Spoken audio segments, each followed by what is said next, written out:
পাকিস্তানের বিপক্ষে প্রথম টি-20তে ভালো শুরুর পরেও 202 রানের লক্ষ্যে চাপা পড়ে বাংলাদেশ দল। একের পর এক ফিল্ডিং মিস, রান আউটের সুযোগ পেয়েও হাতছাড়া করা। সংযুক্ত আরব আমিরাতের বিপক্ষে সিরিজ হারের পর পাকিস্তানের বিপক্ষে সিরিজ দিয়ে নতুন করে শুরু করতে চাওয়া বাংলাদেশ দল আরও একবার হোঁচট খেল। দারুণ ব্যাটিং উইকেটেও ব্যাটারদের ব্যর্থতায় ম্যাচ হারতে হলো 37 রানের ব্যবধানে। এমন হারের পর নিজের প্রতিক্রিয়া জানিয়েছেন অধিনায়ক লিটন দাস। সহজ স্বীকারোক্তি হিসেবে তিনি জানিয়েছেন ম্যাচ জুড়ে ভালো ব্যাটিং, বোলিং এবং ফিল্ডিং করতে না পারার হতাশার কথা।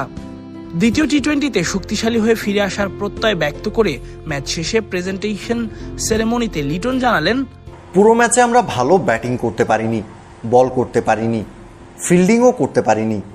আমি কোনো কিছু সম্পর্কে বলতে চাই না। আমাদের শক্তিশালী হয়ে ফিরে আসতে হবে। আমাদের ধারাবাহিকতা প্রয়োজন, শুধু ব্যাটিং বোলিংই নয়, আমাদের ভালো ফিল্ডিংও করতে হবে। প্রথম ম্যাচে ভালো ফিল্ডিং করতে হয়, আমরা এই মুহূর্তে ভালো ফিল্ডিং করছি না। একদিন বিরতি দিয়ে দ্বিতীয় টি-20র জন্য আবারও লড়তে হবে বাংলাদেশ দলকে। 3 বিভাগেই ভালো করতে না পারা বাংলাদেশ দল ভুলগুলো শুধরাতে সুযোগ পাবে একদিনের প্র্যাকটিস সেশন। এই অল্প সময়ে ঘুরে দাঁড়ানো সম্ভব কিনা প্রেজেন্টারের এমন প্রশ্নে লিটন জানালেন, ক্রিকেটে অনুশীলনের থেকেও মানসিক চিন্তাভাবনা এবং মাঠে সেসবের প্রয়োগই গুরুত্বপূর্ণ, যেটার অভাবে লাহোরের গাদ্দাফি স্টেডিয়ামের উইকেট 200 রান চেস করার মতো হয়েও তারা ম্যাচ জিততে পারেনি।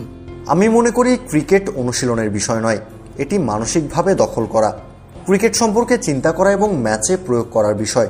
অবশ্যই এই মাঠ নিশ্চিত 200-র বেশি রান চেস করার মতো ছিল। এই মাঠের আউটফিল্ড ফাস্ট এবং উইকেটও ব্যাট করার জন্য দারুণ। আমরা মাঝের ওভারগুলোতে ভালো ব্যাট করতে পারিনি, আমাদের ঘুরে দাঁড়াতে হবে।